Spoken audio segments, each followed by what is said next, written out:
What is going on, you guys? It's your boy Average Bob, and in today's video, I'm going to touch on the Week 15 loss to the Ravens, 35-14.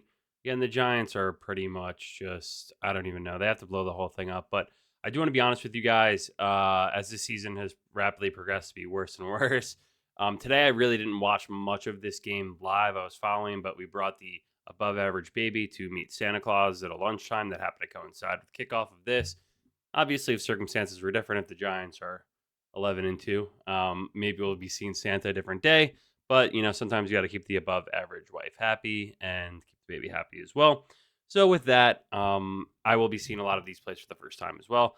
And by all measures of how it looked, nice strip sack or strip force fumble on Lamar Jackson there. By all means, though, that looks to appear to be one of the few highlights that the Giants had actually had against Lamar Jackson today. I almost said Deshaun Jackson. I have no idea why. But in this one, this was one that got away from the Giants early here. Okay, we always skip over the commercials. So, yeah, it was just as Giants fans, we saw why exactly Lamar Jackson is in the MVP conversation year in and year out, but this year has a pretty good chance of. I mean, Josh Allen's absolutely balling out versus the Lions at the time that I'm recording this video. So, looks like Josh Allen will be the MVP this year, but Lamar Jackson has done everything above and beyond in his power. And it's hard to believe this Baltimore team's 8-5. I haven't really looked at their schedule to see which games they lost, but they look really good. Lamar Jackson, 290 yards, 5 touchdowns, also 65 rushing yards with a long of 21. Derrick Henry on the ground, 14 for 67. And their first touchdown, threading the needle to Mark Andrews there. But this is an 8-5 team, right? And now they're 9-5 after this one. But I mean, all things considered, I mean, how have they lost this many games? I mean, I got to go back and check and see who they lost to. But like the Giants, we had DeVito in the first half here, didn't even get the playoff. 3rd and 4, that was delay of game. And then I believe DeVito got hurt here and went to the locker room where Tim Boyle played in the second half. But up until halftime, DeVito, I mean, the whole aura from last season is completely gone. 3rd and 6, Wandell Robinson. We've talked about it on the channel all season, how they never throw it to him for a first down, and then it looks like they are stopped here on 4th and 1. Really, nothing went the Giants' way this entire season, this game.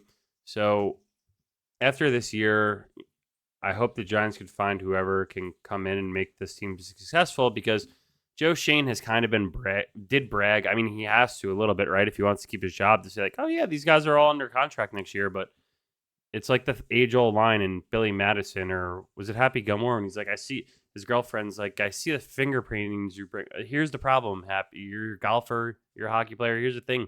You're not any good. Maybe Joe Shane and Brian Dable just aren't any good here. And a lot of Tiki Barber was calling the game, and what I saw at the end of the game, they were talking so much about the Giants' injuries and guys stepping in. Listen, I don't really want to hear the injury excuse. When you're 2-11, guys are going to check out. They're going to stop playing unless they're, in a contract season. And here's the thing, guys. If this Giants team, say this was week 1 and everyone was 100% healthy, I think the same score happens today. This isn't like, the Giants have an excuse with injuries. I don't think that's the case at all, because for the majority of the season, guys played and sucked. So it's not like this was a different trend from that. But that Baltimore division, that's a tough division for sure, and they probably lost games like in their own division that are very close. But Motor Singletary, 8 for 25 and a touchdown, long of 5. I mean, pretty disappointment season from him. Hopefully next year he really takes a back seat and just plays when they kind of need him to. And isn't kind of slotted in as RB1 if they can have some competition there, or let Tyrone Tracy's job to lose, compared to Eric Ray doesn't touch field that much anymore, relegated to special teams. And Singletary had a shitload of fumbles to start the year, then games that could have been won and lost as a result of them. Malik Neighbors, 10 for 82 and a touchdown. I mean, this is just the escapability of what makes Lamar Jackson so special here. I'm sure Lamar Jackson and the Ravens were happy. Oh my God. Wait, this is incredibly impressive. Let's just go back here. 1st and 10. I mean, I feel like the Ravens had this one circled on their calendar from 2 years ago when they were a really contender team to beat, and the Giants came out and beat them in a close game at MetLife Stadium as well. So I think they wanted to kind of avenge that one. Yeah, but guys, usually like on this channel, if this is the first time you're joining me, we do break down a lot of the plays and walk through them. But what was good or successful. But I think at this point, being 2-12 and watching Tim Boyle play and Tommy DeVito play, I would just rather just cover off on commentary and other stuff along those lines. And yeah, I mean, this was a team that was built by Joe Schoen. It has his fingerprints all over him. Coaching on the offensive side of the ball, one of the most historically bad offensive seasons in Giants history, with the decisions of re-signing Daniel Jones, letting him go, not helping him out, no one in the offense, Brian Dable calling the plays, celebrating down 14 when I don't know what Neighbors is a little dumb. But yeah, I mean, the thing is, oh wow, terrible missed tackle by Burns. It wasn't even Malik. Derrick Henry had him in, open field. That was just quick under handoff. But you see, they run this option great to a T, and that's what Harbaugh does. He makes his guys, puts them in the best place to be successful, and makes them, really good. Zay Flowers, that was a guy that the Giants were kind of interested in drafting at one point. I think he was 2 years ago out of Boston College. He fits into this offense really well. I mean, again, I'm surprised there weren't 95% of the fans being Ravens fans today there. So because of a 5-touchdown game, a great defensive performance, the Giants do a great job of making everyone else's team look like absolute all-stars, and they have the funnest time doing it. Nice play call, getting Bellinger involved. I wish they gave Bellinger more of a chance before they decided to go to Theo Johnson, who looked okay in his rookie season, but we won't hold it against him. We'll give him more time, reps, and Evan Neal out there trying to finish a block. 5 wide. Boyle takes a snap, looks left.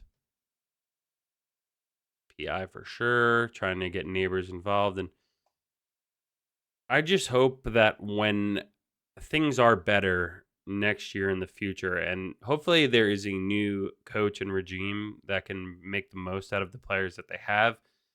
I feel like Dable was just a little bit too much on, I need to run the same offense as Josh Allen did and with Daniel Jones and hope that works. And if not, we'll do it with Drew Lock and hope that works. And if not, we'll do it with Tommy DeVito and hope that works. Or Tim Boyle. So, this is just a coach who didn't make any adjustments, and he's going to pay for it by being in the unemployment line maybe tomorrow. Yeah, so they don't get that one, and then here you go. I believe they go 98-yard drive coming up or something. But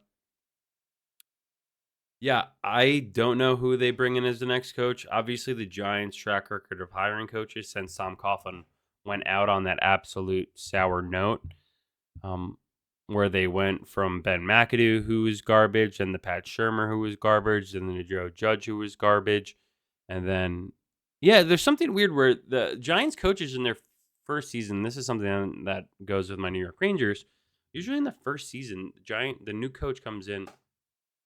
Usually in the first season, these coaches do well for whatever reason. Maybe it's no one thinks we have a chance, and we had a down year the year before, and we're gonna shock some people on the way to a successful season, which is what Ben McAdoo did when going all the way back to the boat picture against the Packers in 2016.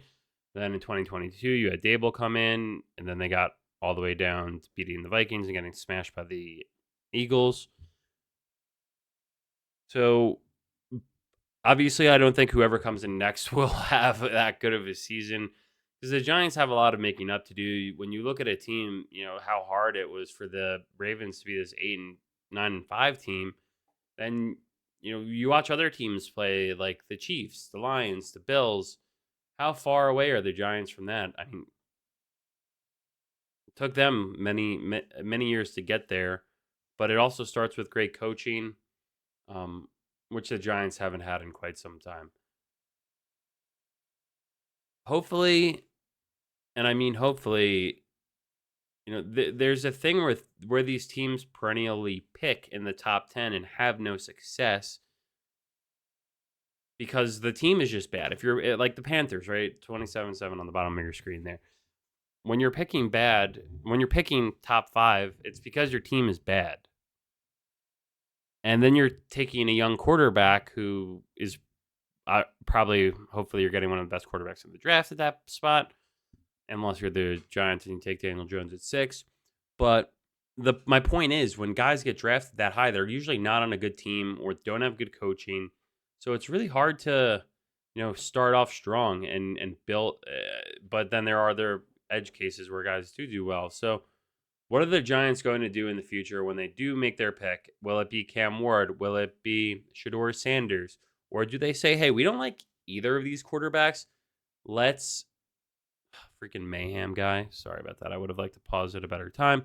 But what do they say? Do they say, do we take Hunter and then hope we're terrible again and then we'll take Arch Manning or something? But the thing is you're going to Dable's done after this year. Shane's done after this year. So then if whoever comes in takes a cornerback, the team will still arguably stink next year because you don't have a quarterback, you don't have a good coach, you don't have the right pieces to make whoever you take better at this point in time. So I guess you would be really bad again, and then you could get that first pick. But then why would you? I'm just so sick of punting away seasons when a lot of the stuff is up. A lot of these games are up for grabs, and I'm just so sick of being non-competitive, and that's where the Giants are at. Anyway, let me know in the comments what you guys think of this Week 15 matchup and how the Giants will do over the next few weeks with the Colts, Falcons, and then final hoorah. Thank God the season's over. Game versus the Eagles. Probably see Saquon rested there. But let me know what you guys think about how this one went and what should transpire over the next week. Have a good night.